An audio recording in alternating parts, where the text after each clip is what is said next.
आ जाओ दोस्तों, स्वागत है आप सबका ब्राइट कैरियर एजुकेशन के इस सेशन में। आज बात करेंगे कि संविधान में संशोधन किन किन प्रक्रियाओं से गुजरने के बाद हो जाता है। बात करेंगे संविधान में संशोधन की। संविधान में संशोधन के 3 तरीके होते हैं। एक तो साधारण बहुमत से, एक होता है विशेष बहुमत से, और एक होता है संसद के विशेष बहुमत और राज्य विधानमंडलों की स्वीकृति से। ठीक है, तो बात करते हैं इसको। संविधान में संशोधन की जो प्रक्रियाएं हैं वो अनुच्छेद 368 और भाग 20 में दिखाई गई हैं। अनुच्छेद 368 और भाग 20 में ये बताया गया है कि संविधान में किस किस तरीके से किस किस प्रक्रिया गुजरने के बाद हम संशोधन कर सकते हैं। पहला है साधारण बहुमत से। साधारण बहुमत से, ये साधारण बहुमत में सिर्फ और सिर्फ हमें राष्ट्रपति की जरूरत पड़ती है। राष्ट्रपति की अनुमति पर इसमें संशोधन किया जा सकता है। अच्छा, इसमें साधारण बहुमत से किन किन चीज़ों में संशोधन किया जा सकता है, इस पर चर्चा करें तो देखें कि नए राज्यों के निर्माण में हम राष्ट्रपति की अनुमति पर ही इसमें संशोधन कर सकते हैं। बात है राज्य, क्षेत्र, सीमा और नाम में परिवर्तन। किसी भी राज्य की सीमा और उसके नाम में परिवर्तन करना है तो भी हम साधारण बहुमत से कर सकते हैं। ठीक है, किसी की नागरिकता की बात करेंगे। संविधान में नागरिकता संबंधी जो भी अनुसूचित क्षेत्र और जनजातियों के प्रशासन संबंधी क्षेत्र और केंद्र के द्वारा प्रशासित क्षेत्र, इस तरह की प्रशासनिक व्यवस्थाएं हैं, वो इन सब के लिए सिर्फ और सिर्फ साधारण बहुमत की जरूरत पड़ेगी और साधारण बहुमत में सिर्फ राष्ट्रपति की अनुमति पर ही इनका संशोधन किया जा सकता है।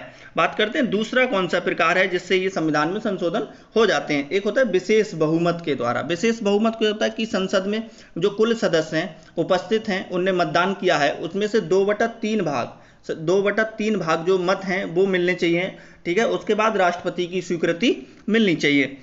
ठीक है, तो इसमें क्या कर देंगे, फिर इसमें किन किन चीज़ों का संशोधन हो जाता है देखते हैं। एक तो न्यायपालिका का नहीं होता।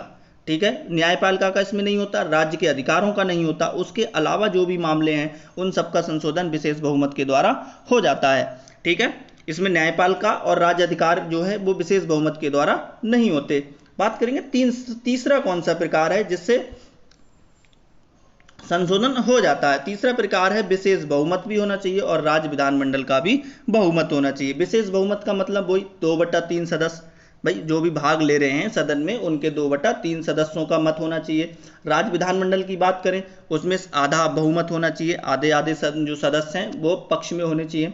इसमें किस किन चीज़ों का हम संशोधन कर सकते हैं, इसमें बात करें। एक तो राष्ट्रपति के निर्वाचन का कर सकते हैं। राष्ट्रपति के निर्वाचन में अगर कोई फेरबदल करना है तो हम इस प्रक्रिया के द्वारा संशोधन कर सकते हैं जो आर्टिकल 54 में है। ठीक है, निर्वाचन की कार्य पद्धति को बदल सकते हैं। ठीक है, वो आर्टिकल 55 में है। राष्ट्रपति की निर्वाचन की कार्य पद्धति आर्टिकल 55 में है। उच्च न्यायालय में फेरबदल कर सकते हैं, कोई उच्च न्यायालय की कोई भी, ठीक है, उसमें कर सकते हैं। संघीय न्यायपालिका में कर सकते हैं और 7वीं अनुसूची के विषय में कर सकते हैं। तो इसमें भाग 3 में जो है विशेष बहुमत और राज्य विधानमंडल के द्वारा हम संशोधन किन किन चीज़ों में कर सकते हैं। राष्ट्रपति के निर्वाचन में, निर्वाचन की कार्य पद्धति में, उच्च न्यायालय में, संघीय न्यायपालिका में और 7वीं अनुसूची के विषय में कर सकते हैं। बात करेंगे, एक नोट देखो काफ़ी इंपोर्टेंट कि संविधान संशोधन विधेयक को किसी भी सदन में पेश किया जा सकता है। तो संविधान संशोधन का जो विधेयक है जो हमें पेश करना है, ठीक है, ये पेश करना क्या, सदन में पेश कर सकते हैं। किसी भी सदन में, निचली सदन या उच्च सदन किसी में कर सकते हैं और वो मान्य होता है। धन्यवाद। अगर आपकी आज की क्लास से आपको कुछ भी अच्छा लगा हो कंटेंट तो प्लीज़ लाइक करें, कमेंट करें और बताएं आगे हमारा